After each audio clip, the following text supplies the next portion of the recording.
समस्त को नमस्कार दर्शक बंधु एक बड़ अपडेट आसी जाइए जैक रहा ओडिशा पब्लिक सर्विस कमिशन तरफ तो फाइनाली 6टी सब्जेक्टर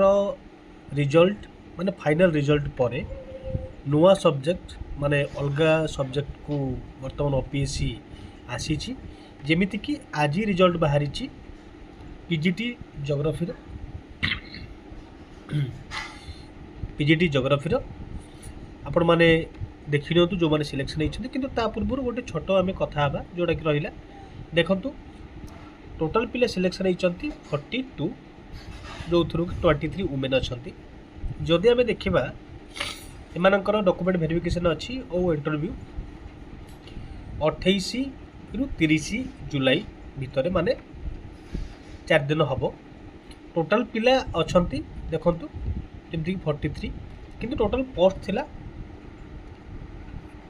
7टी जो थी कि 2टी वुमेन थिला किंतु पिला को डका 42 ठीक अच्छे तो ये आपण मैंने बारंबार कन्फ्यूजन हेबिनी कौन पाइना कि रेशियो अनुसार जो पोस्ट जो कैटेगरी गोटे पोस्ट थी से जगह सी 10टी पिला को 5टी पिला को टाकी पारे आदि आप बाकी जो रिजल्ट बाहर तार भी अनुधान करेंगे आप किसी कैटेगरी जमीक रहा खास करके एसटी कैटेगरी सीट फिलअप होना जमीती कि लॉजिक और फिलोसफी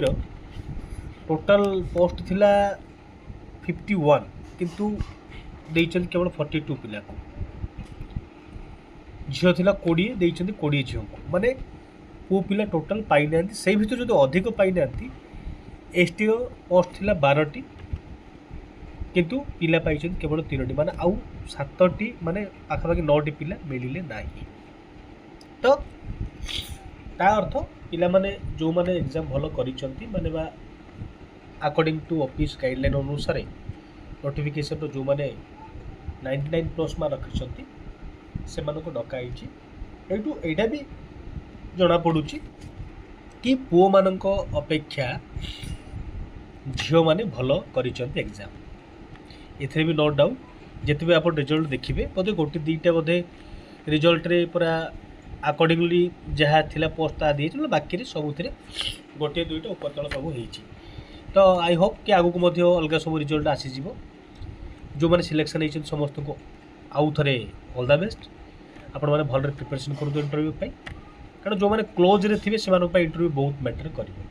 तेणुक ध्यान देवे धन्यवाद नमस्कार।